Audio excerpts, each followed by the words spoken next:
At dawn, a piercing bugle shatters Cedar Grove's silence, awakening anger, fear, and a bitter feud that divides a once peaceful town. Jack's solemn tribute ignites unexpected fury, threatening to tear his world apart. But what happened next will shock even those who thought they'd seen everything. But first, let's go back to the beginning. At precisely 6 o'clock a.m., Cedar Grove's delicate morning calm was ruptured by a clear, unwavering bugle call. The haunting melody of Reveille cut through the misty air, weaving past shutters and curtains, crawling under doors, rattling windows, and penetrating the slumbering minds of its residents. What had once been a peaceful suburb, nestled between rolling hills and sleepy streets, now felt fractured, a silent tension emerging from a sound that echoed long after the last note faded. The source was unmistakable. Jack Harper's modest home perched at the end of Willow Lane. Jack was not just any neighbor. He was a retired Marine with 2 decades of service etched into his posture and gaze. His broad shoulders carried the weight of countless sunrises spent in foreign lands, his hands skilled in healing wounded animals as a vet, and his heart bound to the memory of those who never returned. For Jack, the bugle was a sacred thread connecting him to his past, an act of remembrance and discipline that helped him face each day with purpose. It was never meant as a challenge or a provocation. It was his daily anchor, a ritual of survival. But to the rest of Cedar Grove, especially to Helen Miller, the bugle was a jarring interruption. Helen's life was defined by schedules and quiet order. As a successful real estate agent juggling the demands of a newborn and a fragile marriage, sleep was a precious commodity. To her, the bugle wasn't an honorific tribute, but an assault on her sanity and her family's peace. Her frustration bubbled into action. What began as a few hushed complaints at neighborhood gatherings soon escalated into a formal campaign. Military torture at dawn, she called it in her emails to the city council, painting Jack as an inconsiderate relic clinging to outdated habits. Her voice galvanized other parents, young professionals, and retirees who found their mornings unsettled and their patience worn thin. The council, caught in the middle, attempted to balance respect for Jack's service with the pleas of an increasingly vocal majority. The formal warning that landed on Jack's doorstep was terse and unequivocal. The bugle must cease or face consequences. To Jack, this was more than a municipal reprimand. It was a wound deep enough to reopen old scars. The bugle was his way of honoring friends lost to war, the fallen brothers who shaped his identity. It was how he greeted each dawn, steeling himself against a world that often felt indifferent.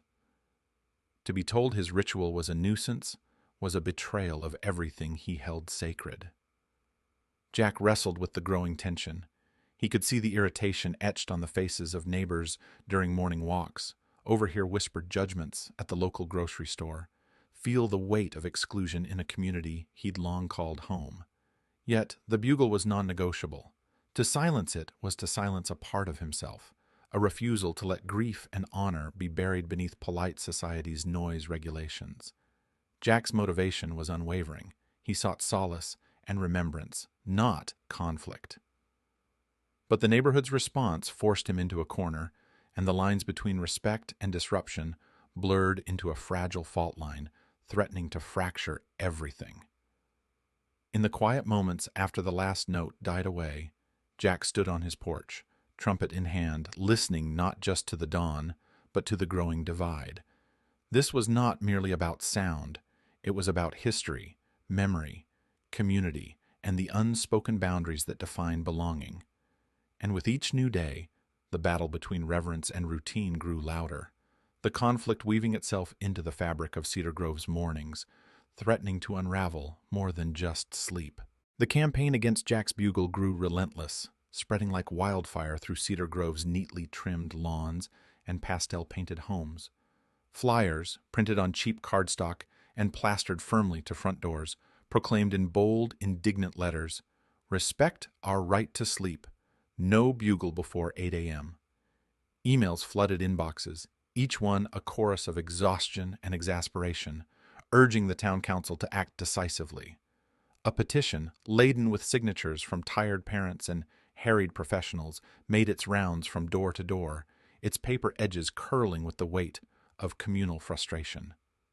The neighborhood fractured along invisible fault lines. Some clung to Jack's legacy as a decorated Marine whose daily ritual was a testament to sacrifice and honor, while others, bleary-eyed and irritable, only heard the jarring blast disrupting their children's fragile sleep and the tranquility of their morning routines. The atmosphere thickened with animosity and impatience. Quiet morning walks became arenas of whispered disdain. Conversations once polite turned curt and cold. The tension was no longer just about a bugle call. It was a microcosm of clashing values, tradition versus modern peace, remembrance versus comfort, individual reverence versus collective harmony.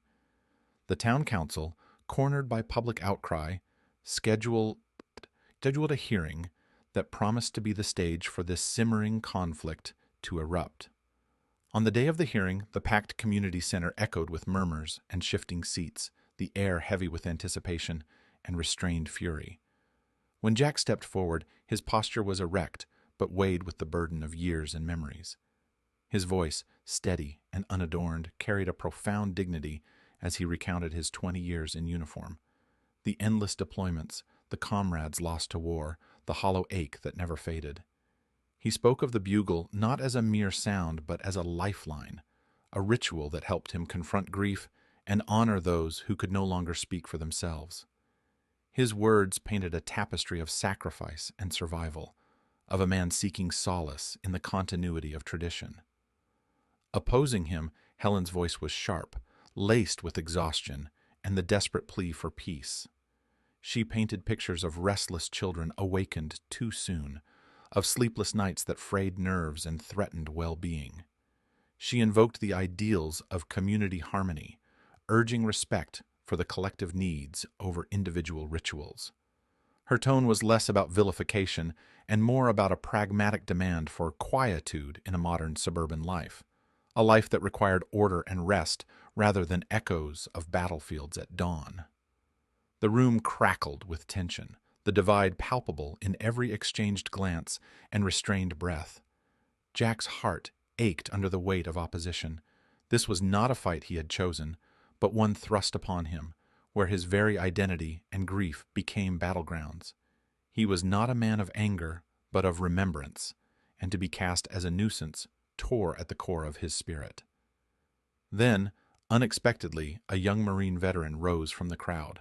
Marcus, 2 streets over, stepped forward with a quiet authority, his presence a bridge between the polarized factions. He spoke of his own dark descent after deployment, a spiral into despair from which Jack's bugle had been a beacon. That morning call stirred something within Marcus, a call to resilience and renewal, a reminder that the past could coexist with hope. His testimony did not resolve the dispute, but injected a moment of clarity and empathy, softening hardened stances and reminding everyone of the deeper human stories entwined in the conflict. After hours of testimony and debate, the council's ruling came with the weight of compromise. Jack was permitted to play the bugle, but only after 8 a.m. The decision sought to soothe frayed nerves while preserving some measure of respect. Jack felt a strange mixture of relief and sorrow. Relief that his ritual would not be extinguished completely, sorrow that it must be curtailed, a sacred fragment of his past silenced by the ticking clock of a community's demands. The rising storm had not passed, but for now it had been tempered by the fragile balm of compromise. Jack stood alone in his modest living room the evening before Memorial Day, the muted glow of the lamp casting long shadows on the worn brass of his bugle. The instrument had become more than metal and tubing. It was the voice of his history, the echo of comrades lost and battles endured. The months of conflict with the neighborhood had left him bruised, but resolute. He refused to allow bitterness to define the story. Instead, he sought to transform the discord into something meaningful, something that could bridge the widening chasm between himself and the community he had once quietly served. Determined, Jack began drafting invitations, reaching out not only to neighbors, but to veterans from across Cedar Grove, local families, and even the town council. He envisioned a ceremony on Memorial Day, a day that already carried weight for remembrance and respect. This would not be a defiant solo performance at dawn, but a collective gathering, a symphony of honor and gratitude where his bugle would no longer sound as an intrusion, but as a shared voice of tribute. The preparations unfolded with an unexpected energy. Volunteers arrived to help set up chairs and flags along the main street.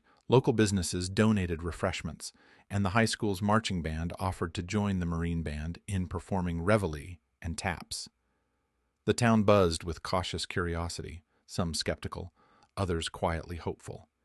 Even Helen Miller, once the most vocal critic, found herself drawn into the effort, helping organize logistics with a sincerity that surprised everyone. When the morning of Memorial Day arrived, the sun crept over Cedar Grove with a gentle warmth that seemed to bless the occasion. Families, veterans, and neighbors gathered, their faces a tapestry of generations, backgrounds, and stories. The air held a reverent stillness, broken only by the rustling of flags and the quiet murmur of anticipation. Jack stood at the forefront, his posture steady but humble, the bugle resting lightly in his hands, like a fragile but enduring thread weaving past and present. As the Marine Band raised their instruments, the first notes of Reveille soared, clear, poignant, and unyielding. Jack joined, his bugle voice merging seamlessly with the ensemble, no longer a solitary cry but a chorus of remembrance and respect. The melody lifted the crowd, drawing tears and nods, knitting the community together in a shared moment that transcended prior grievances.